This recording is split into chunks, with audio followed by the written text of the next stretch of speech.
Natapos ang nakaraang kabanata mga idol sa pag-uutos ng unang prinsipe na si Benjamin sa kanyang mga sundalo na maghanda sa pagsisimula ng martial law.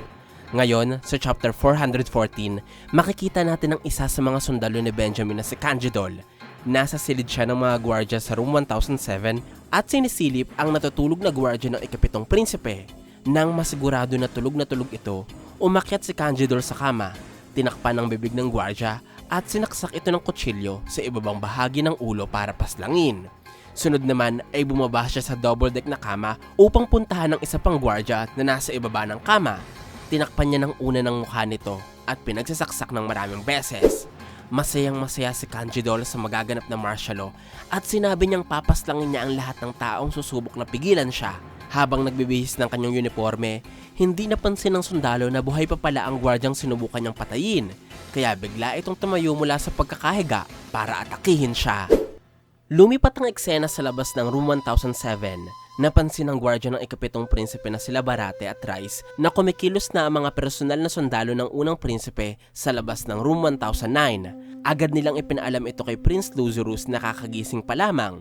Nang marinig ang ulat na armado ng assault rifle ang mga tauhan ni Benjamin, agad niyang naunawaan ang sitwasyon. Ayon sa kanya, malapit nang ideklara ang special martial law at malamang nagagamitin nila ang pagkamatay ni Halkenberg bilang dahilan upang kontrolin ang buong barko. Dahil dito, naglabas agad ng utos si Luzurus sa lahat ng kanyang mga gwardya. Mahigpit niyang ipinagbabawal ang anumang paglaban. Pinababa niya ang lahat ng armas at inutusan silang magtipon. Dahil sa sandaling ideklara ang martial law, babarilin agad ng militar ang sino mang magpapakita ng pagtutol. Hindi lamang yon, inutusan din ni Luzurus ang isa sa kanyang mga gwardya na mula sa Hunter Association na puntahan ng sundalo ni Benjamin na si Canjidol sa kanilang silid habang wala pang opisyal na deklarasyon. Alam ng prinsipe na hindi pwedeng galawin nila Benjamin ang mga hunters, kaya si Ridge na isang hunter ang pinaasikaso niya dito. Naglakad para pumasok sa kanyang silid si Luzurus. Tinawag si Rice at ipinag-utos ng prinsipe sa ibang gwardya na sunugin agad ang lahat ng ilegal na droga sa kanyang silid bago ito makumpiska ng militar. Ipinaliwanag ng isa sa mga tauhan ng prinsipe kay Basho na kapag nasa ilalim na ng special martial law, wala nang saysay kung legal o illegal ang isang bagay dahil ang militar na mismo ang may ganap na kapangyarihan. Dahil sa utos ng prinsipe, nagtungo si Ridge sa silid ng mga gwardya at nakita niya mismo sa kanyang harapan ang pagpaslang ni Canjidol sa isa sa mga kapwa niya gwardya. Nang tanungin siya ni Ridge kung bakit niya ito ginawa, malamig na iginiit ni Canjidol na depensa lamang iyon sa sarili dahil siya raw ang unang inatake. Ngunit, nang utusan siyang ibaba ang kanyang sandata at ipaliwanag ang nangyari para sa isang investigasyon, ngumiti lamang si Canjidol at mapang-asar na tinanong kung sino ba talaga ang mag-iimbestiga sa sitwasyong iyon.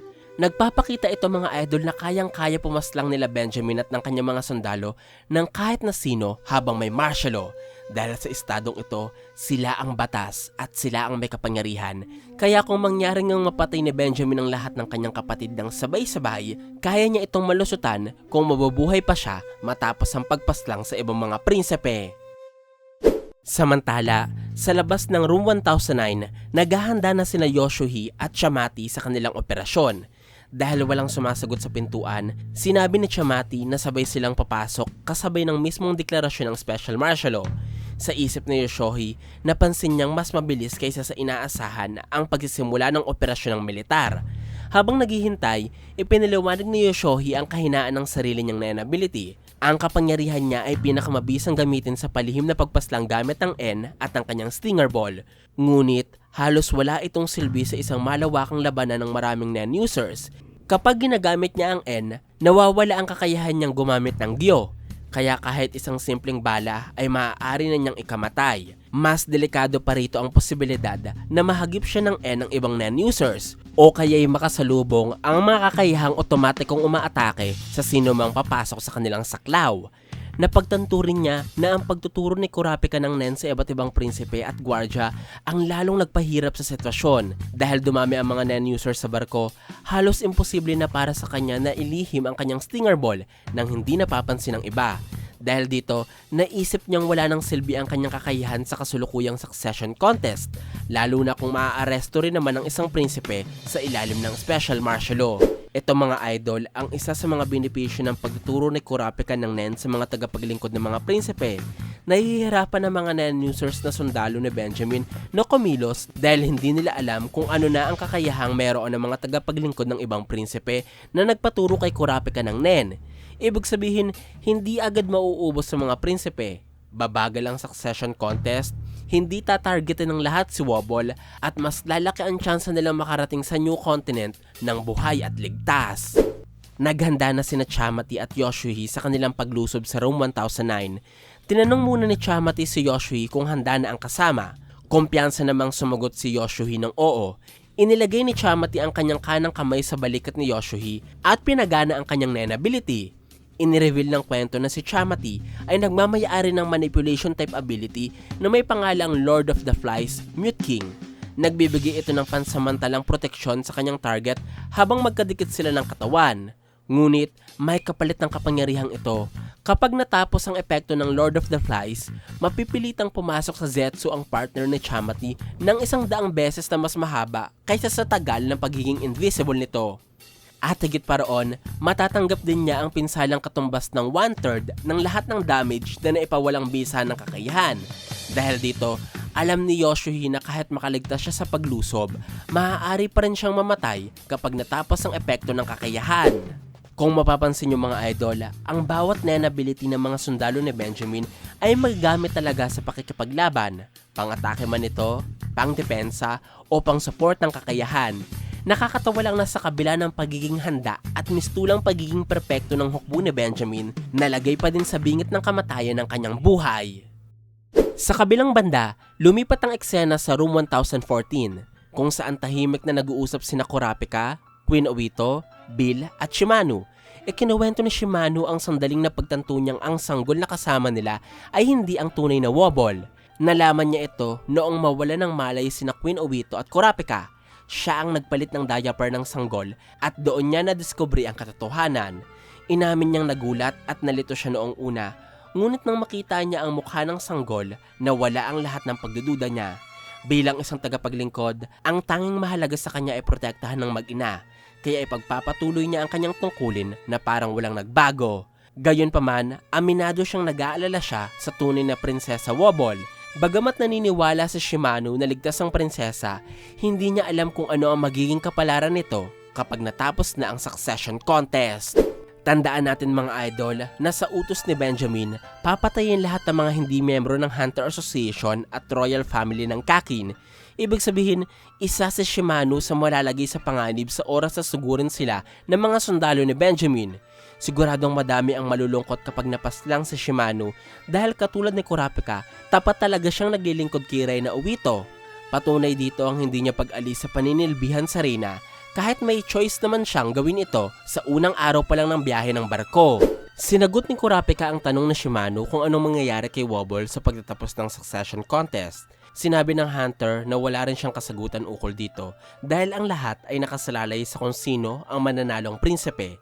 Natanong naman ni Queen Obito kung may posibilidad bang mailigtas ang lahat ng natitirang prinsipe kung hindi matatapos ang succession contest bago makarating ang barko sa Dark Continent. Hindi siya sinagot ni Kurapika dahil mas mabigat pa ang dalawang problemang kailangan nilang harapin sa ngayon. Ang una ay ang sumpa ni Beyond Netero. Ipinaliwanag ni Kurapika na kung ang kondisyon ng sumpa ay ang opisyal na pagsali sa succession contest, malamang ay ligtas ang tunay na prinsesa Wobble. Ngunit kung ang tunay na kondisyon ay ang simpleng paglahok sa Seed Urn Ritual, posible pa ring maging biktima ang prinsesa kahit hindi siya aktibong lumalahok sa labanan. Mas lalo pang napagtanto ng lahat ang mapanganib nilang sitwasyon nang mas ipinaliwanag ni Kurapika ang kanilang sitwasyon. Ayon sa Hunter, posibleng hindi natapos ni Beyond ang pagsumpa sa bagong silang na prinsesa bago ito sumakay sa barko. Kaya maaaring gumamit siya ng ibang paraan upang buhayin ang sumpa noong nagsimula ang biyahe. Ibig sabihin mga idol, naniniwala si Kurapika na maaaring ang Peking Wobble ang nasumpa ni Beyond at hindi si Prinsesa Wobble. Napatanong si Queen Obito kung posible bang ang sanggol na kasama nila ngayon ang siyang nasumpa. Sumagot si Kurapika na posible iyon. Sa katunayan, naalala niyang may naramdaman siyang biglaang bugso ng Nen malapit sa sanggol ilang sandali matapos silang makarating sa kanilang kasalukuyang silid. Bagamat hindi niya nakita kung sino ang may kagagawan nito, maaaring nanggaling ito sa hindi pa nila kilalang assassin, sa isa sa mga tauhan ni Benjamin o sa mismong sumpa ni Beyond. Ayon kay Kurapika, ang tanging paraan upang malaman ang tunay na kondisyon ng sumpa ay ang makausap mismo si Beyond. Maaari niyang gamitin ang kanyang steel chain upang hiramin ang nenability nito at i-analyze. Ngunit, naniniwala siyang napakahirap maisakatuparan ng activation condition ng sumpa ni Beyond at kapag nabigo siyang maalis ito sa tamang oras, tiyak na kamatayan ang kanyang aharapin. Kung ating babalikan mga idol, si Kurapika ay merong Nen ability na tinatawag na Stealth Dolphin. Ito ang Nen Beast na lumalabas mula sa steel chain at merong kakayahang ma-analyze ang mga Nen ability na kinukuha ni Kurapika mula sa kanyang mga target. Magagamit lamang ang Stealth Dolphin habang naka-Emperor time si Kurapika at mawawala lamang ito kapag tapos nang gamitin ni Kurapika ang inagaw niyang kakayahan. Sa madaling salita, kung kukuhain niya ang Nen ability ni Netero na maglagay ng sumpa para i-analyze ito, kailangan gamitin ito ni Kurapika dahil kapag nabigo siyang i-activate ang sumpa, mamamatay si Kurapika dahil sa kondisyong meron ng Emperor Time. Hindi sumang-ayon si Bill sa plano ni Kurapika. Para sa kanya, isa lamang itong pagpapakamatay. Mas makabubuting makipagkasundo na lamang daw sila kay Beyond. Ngunit alam din niyang imposible itong mangyari habang nakakulong si Beyond at wala ring balak si Beyond na makalaya bago makarating ang barko sa Dark Continent. Dahil iyon ay pabor din sa kanyang mga plano. Dagdag pa din ni Kurapika na kahit makausap nila si Beyond, malabong aminin nitong siya ang may kagagawa ng sumpa. Dahil dito, sinabi ni Bill ang isa pang paraan na naiisip niya. Naniniwala ang gwardyang may isang kondisyon na siguradong papayag si Beyond. At ito ay ang mapalaya siya mula sa pagkakakulong ng Hunter Association. Agad namang tumutol si Kurapika sa planong ito, pinaalala niyang labag iyon sa huling habilin ni Chairman Netero at hindi nila kayang baliwalain ang utos na iyon. Bukod pa dito, mayroon ding kasunduan ng Hunter Association sa B5 na hindi maaaring baliin. Ang kasunduan mga idol ng Hunter Association sa V5 ay ang pagpayag ng mga ito na gawing legal ang pagbiyahe ni Beyond sa Dark Continent. Basta ang Hunter Association ang magiging tagapagbantay ng malalakbay. Ayaw ng B5 na pamunuan ni Beyond ng ekspedisyon at sarilinin ang lahat ng kayamanan na maaaring makuha nito sa Dark Continent. Kaya umaasa sila sa Hunter Association na hindi papalayain ng mga ito si Beyond Netero. Hindi pa rin sumuko si Bill. Iminungkahin niyang kung gagamitin nila ng maayos ang kakayahan ni Longhee na lumikha ng kontrata na hindi pwedeng sawayin, maaari nilang itali si Beyond sa isang kontrata at lagyan ito ng mga kondisyon at parusa sakaling lumabag siya. Sa ganoong paraan, maaari pa rin nilang makuha ang impormasyong kailangan nila habang nananatiling kontrolado ang sitwasyon. Nagulat si Kurapika sa sinabi ni Bill dahil alam niyang tauhan ni Beyond si Bill. Kaya napatanong si Kurapika kung bakit handa si Bill na gumawa ng ganoong hakbang laban sa sarili niyang pinuno. Napabuntong hininga si Bill bago tuluyang ibunyag ang kanyang tunay na nararamdaman. Sinabi niyang matapos niyang malaman ang lahat ng ginawa at binabalak pang gawin ni Beyond, wala na siyang anumang katapatan o dahilan para manatili sa panig nito. Hindi alam ni Bill mga idol ang kayang gawin ng judgment chain ni Kurapika, lalo na ang kakayahan nitong pilitin ng isang taong sumunod sa mga kagustuhan ni Kurapika kung ayaw nilang mamatay dahil sa kadena na nasa kanilang mga puso. Para sa akin, mas mabisa ito kumpara sa Moonlight Act ni Longhee. Ipiniliwanag naman ni Bill na nagbago na ang kanyang misyon. Ang pangunahing layunin niya ngayon ay ang protektahan sina Queen Owito at Prince Wobble. Ngunit habang tumatagal, nagsimula siyang mangarap ng mas malaking pagbabago. Kung may pagkakataon daw, gusto niyang tuluyang wakasan ng succession contest mismo. Para kay Bill, walang hunter ang nanaising magpatuloy ang isang sistemang nagtutulak sa mga prinsipe na magpatayan. Kung mawawala ang mga limitasyon ng succession contest at ang proteksyon ng mga guardian spirit beast, ang tunay na maaapektuhan lamang daw ay ang kasulukuyang hari, si Beyond Netero at ang mga prinsipe na desperadong makuha ang trono. Medyo may pagkakamali si Bill dito mga idol dahil kahit si Kurapika alam na kapag pinatigil nila ang succession contest, mawawala ang kapangyarihan ng Huiguro family at posibleng humina ang imperyo ng Kakin. Ito ang haharapin nilang kabayaran sa pagliligtas ng mga prinsipe. Ipinagpatuloy ni Bill ang kanyang paliwanag sa paghahayag na naniniwala siyang may sapat na dahilan ng Hunter Association upang kumilos laban sa sumpa ni Beyond. pahinain ang kapangyarihan ng monarkiya ng Kakin at suportahan ng mga prinsipe na walang masamang hangarin. Sa ganitong sitwasyon, naniniwala rin siyang maaaring pumayag maging ang V5, lalo na kung ang layunin ay iligtas sa mga prinsipe mula sa isang nakamamatay na sumpa. Ipinaliwanag pa ni Bill na hindi naman kailangan permanenteng palayaan sa Beyond. Maaari nila itong pansamantalang pakawalan upang makipagkasundo at pagkatapos ay hulihin muli sa ibang kaso. Ayon pa kay Bill, mas kilala niya si Beyond kaysa kay Kurapika. Isa raw itong henyo na mahilig sa mga larong puno ng estratehiya. Kapag hinamon ito, hindi ito uurong. Sa katunayan, naniniwala siyang kusang magsasalita si Beyond tungkol sa sumpa dahil iyon mismo ang sentro ng kanyang mga plano. Ngunit, ang kumpiyansang iyon ay nakasalalay sa maingat na paghahanda. Kaya lalo lamang naniniwala si Bill na kailangang magkaisa ang buong Hunter Association upang pigilan ang succession contest. Si Bill, mga idol, ay nakasakay sa barko dahil sa misyong protektahan si Reyna Uwito. Pero bukod sa misyong ito, nagtatrabaho din siya kay Beyond Netero na nagbigay naman sa kanya ng misyong sumama sa Dark Continent para diskubrihin ang lugar. Habang seryoso ang kanilang pag-uusap, biglang sumingit si Queen Uwito. Napansin niyang hindi pa naipapaliwanag ni Kurapika ang ikalawang malaking problemang binanggit nito. Agad namang humingi ng paumanhin sina Bill at Kurapika bago ipinagpatuloy ang paliwanag. Ayon kay Kurapika, ang ikalawang problema ay ang katotohanan kahit si Queen Uwito mismo ay hindi alam kung nasaan ang tunay na Wobble. Dahil sa pagpapalit nila ng mga sanggol, alam ni Kurapika na sadyang hindi inalam ni Uwito ang lokasyon ng kanyang anak upang masiguro na walang sino man ang makakapilit sa kanya na ibunyag ito. Ngunit dahil dito, hindi rin sila sigurado kung nasa barko din ang prinsesa. Nang marinig ito, agad na tumutol si Queen Uwito. Para sa kanya, napakalabong isipin na nasa barko pa rin ang kanyang anak. Subalit ipinaliwanag ni Kurapika na hindi mahalaga kung gaano iyon kalabong mangyari. Ang mahalaga ay kung kaya ba nilang patunayan iyon sa harap ng militar. Sa ngayon, sigurado siyang hindi isasantabi ng kampo ng unang prinsipe ang posibilidad na nasa barko pa rin ng tunay na Wobble. Kaya malamang ay nagsimula na rin silang maghanap. May punto dito si Kurapika, mga idol.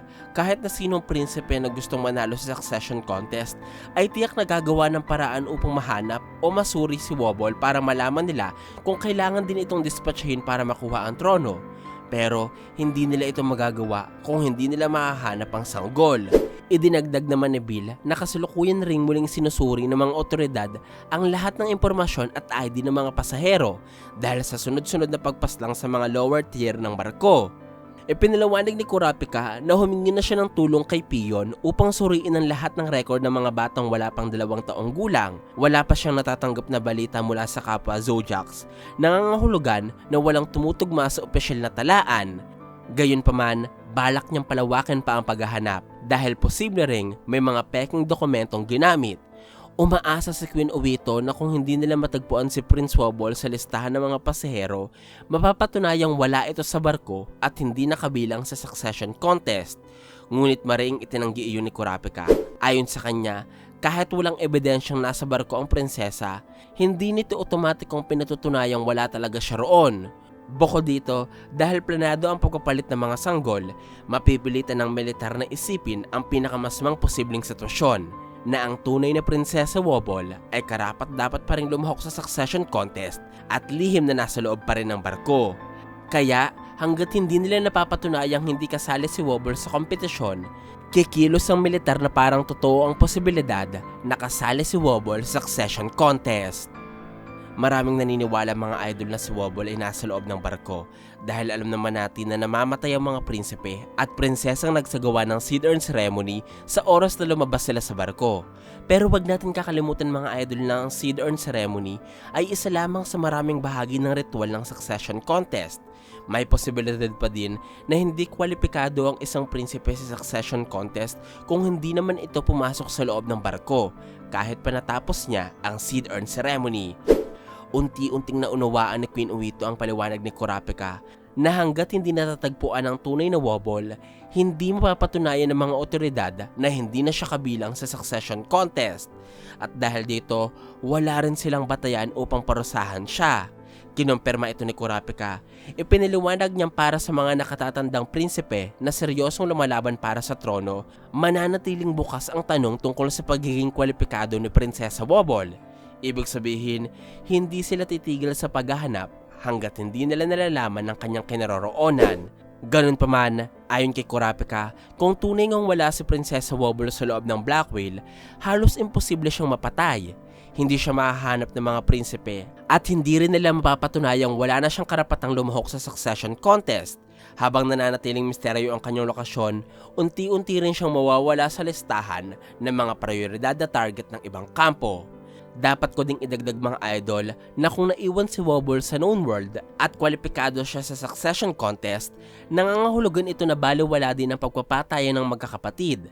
Dahil malinaw na sinabi sa batas ng succession contest na ang nag-iisang prinsipe na mabubuhay bago matapos ang kompetisyon ang tatanghalin maging hari. Ngunit may isang malaking problema pa rin. Pinaalala ni Queen Uwito na paano kung si Prince Wobble mismo ang target ng sumpa ni Beyond Netero. Medyo sumagot si Shimano sa pagkasabi na kung nasa labas nga ng barko ang prinsesa at walang nakakaalam kung nasaan siya, wala rin silang magagawa upang protektahan siya laban sa sumpa. Sumang-ayon si Kurapika at ipinaliwanag na mayroon lamang silang dalawang paraan upang malutas ang problemang ito. Ang una ay alamin ang buong mekanismo ng sumpa ni Beyond at tiyakin kung kasama ba talaga si Wobble sa mga target nito. Kung oo, kailangan nilang matukoy agad ng mga anak ni Beyond na nagsisilbing sakripisyo ng sumpa at maputol ang koneksyon nila kay Wobble bago pa maging huli ang lahat. Hindi sigurado mga idol kung isa si Wobble sa mga target ng sumpa ni Beyond dahil kahit si Longhee ay hindi din alam kung ilan ang mga curse sacrifices na nalikha ng kanyang ama.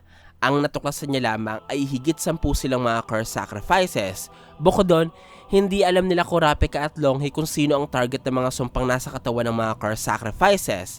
Pwedeng ang sumpang nasa katawan ni Fury Cub ay konektado kay Wobble at posible din na ang sumpang daladala ni Longhee ay ang nakasetup na papaslang kay Benjamin. Kaya mahihirapan sila Kurapika sa planong hanapin ng mga anak ni Beyond at kung sino sa mga ito ang papaslang kay Wobble. Ang ikalawang paraan na naisip ni Kurapika para matulungan si Prinsesa Wobble ay ang hanapin mismo ang lokasyon nito. Bagamat nagbibigay ng kaligtasan sa succession contest ang kanyang pagkawala, kabaliktaran naman ito pagdating sa sumpa. Kung siya ang target, kailangan siyang matagpuan sa lalong madaling panahon upang matulungan ng isang mahusay na non-exorcist. Ipinaliwanag ni Kurapika na iisa lamang ang ugat ng kanilang problema, ang sumpa. Ngunit dalawa ang magkaibang paraan upang ito'y lutasin. Maaari nilang pigilan ng sumpa sa pinagmulan nito o kaya ialisin ito sa mismong biktima.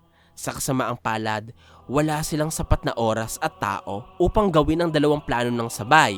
Kaya napagdesisyonan niyang unahin ang pag-imbestiga sa sumpa na Beyond para mapigilan nila ang pag-activate nito.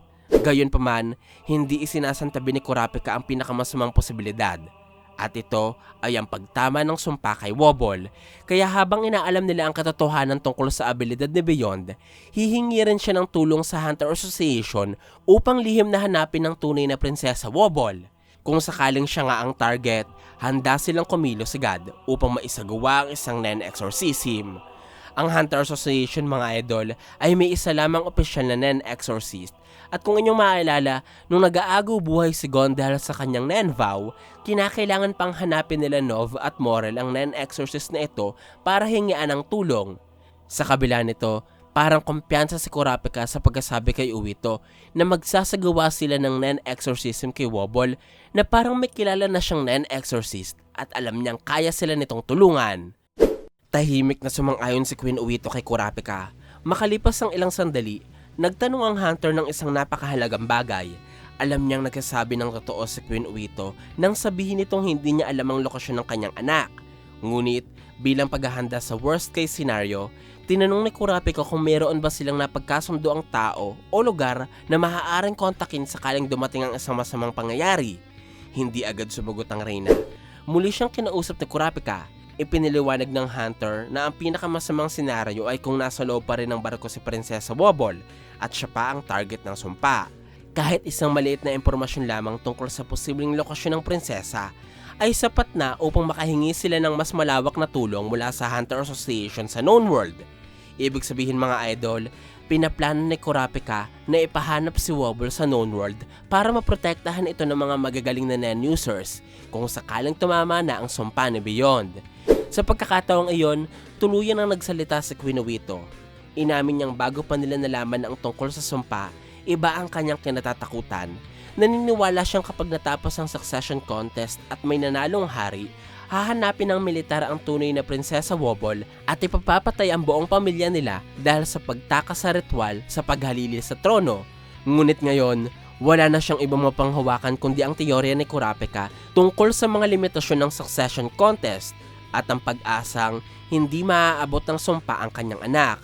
Kaya kung tunay ngang handang tumulong ang Hunter Association upang protektahan si Prinsesa Wobble, handa na rin siyang ibunyag ang kanilang lihim.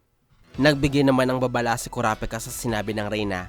Sinabi niyang hindi lahat ng miyembro ng Hunter Association ay may iisang layunin, kaya hindi niya maaaring sabihin na mapapagkatiwalaan ng lahat.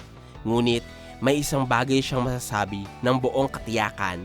Mayroon siyang mga kaibigang mas pinagkakatiwalaan pa niya kaysa sa sarili niyang buhay. Nanunumpa siyang gagawin ng mga taong iyon ang lahat upang maprotektahan sa Prinsesa Wobble. Ipinakita sa kabanata mga idol ang mga kaibigang tinutukoy ni Kurapika na nasa known world. Ito ay ang ating mga bida na sila Gon Freaks at Killua Zoldyck. Si Gon ay mistulang nasa Whale Island pa din at nakabuntot sa kanya ang isang batang babae na siguradong si Noko. Bilang silang dalawa lamang ni Gon ang nakita nating mga batang residente ng Whale Island. Masaya si Gon at parang hindi niya pinoproblema ang pagkawala ng kanyang kakayahan sa paggamit ng Nen. Sa kabilang banda naman ay si Killua, kasama ang kapatid niyang si Aloka. Mukhang nasa isang lugar ang magkapatid na maraming tao, kaya pwedeng isa itong tourist spot na pinuntahan nila dahil sa kagustuhan ng dalawang libutin ng buong mundo ng magkasama. Kung hihingi si Kurapika ng tulong kay Gon at Killua, maaaring isang tawag lamang at hahanapin na ng dalawa nating bida si Wobble para protektahan ito. Pwedeng utusan ni Killua si Aloka at Nanaka na alisin ang sumpang meron si Wobble kung mahahanap nila ito sa ligtas na mundo. Pero kung sakali namang matuklasan nila na wala sa known world ang prinsesa at sumakay ito sa barko kasama ng kapatid ni Uwito, posibleng kontakin ni Gon si Nov, gamitin ang portal nito at makasunod sila kay Kurapika sa Black Whale para tulungan ito sa misyon. Posible yan mangyari, idol.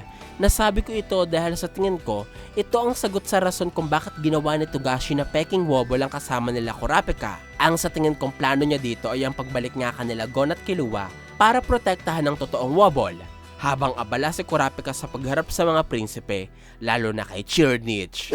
Dahil sa pagbanggit ni Kurapika sa kanyang mga kaibigan, tuluyan nang nagpasya si Queen Uwito na ibunyag ang kanilang lihim na paraan ng komunikasyon. Ipiniliwanag niyang meron siyang kamag-anak sa side ng kanyang ina na nagtatrabaho sa isang post office sa Yamato. Kapag nagpadala daw siya ng coded letter sa post office na ito, mamarkahan ang liham na unknown address o hindi nila mahanap ang lokasyon ng pagdedeliveran. Dulot nito, ibabalik ang sulat sa sender's address na inilagay ng kakilala nila sa Yamato. Ang address na ito ang lokasyon ni Wobble at dahil return to sender nga ang sulat, wala itong delivery record kaya hindi mag-iiwan ng ebidensya na may palitan ng mensaheng naganap. Sa huling parte ng kabanata, ipiniliwanag pa ng maigi ni Uwito kanila Kurapika ang eksaktong paraan ng pakikipagkomunikasyon nila kay Wobble. Ang paraang maaari nilang gamitin para matunton at maprotektahan ang prinsesa. Kung ganito ang napiling paraan ng pakikipagkomunikasyon ni Reyna Uwito sa kanyang kapatid na nag-aalaga kay Wobble, posibleng ang nasa known world ang sanggol at maaaring isinesetup nga ni Togashi na ibalik sila Gon at Killua sa pamamagitan ni Wobble. Sobrang exciting nito mga idol dahil kapag nagkataon, magre-reunion ang ating mga bida sa pinaka-inaabangang arc ng kwento. Ito ang Dark Continent Arc. Pagkatapos ay sabay-sabay nilang lalakbayin ang mapanganib na kontinente habang pinapalakas ang kanilang mga kapangyarihan at inaabot ang kanilang mga bagong layunin. Mukhang patindi ng patindi ang mga pangyayari sa Succession Contest, idol.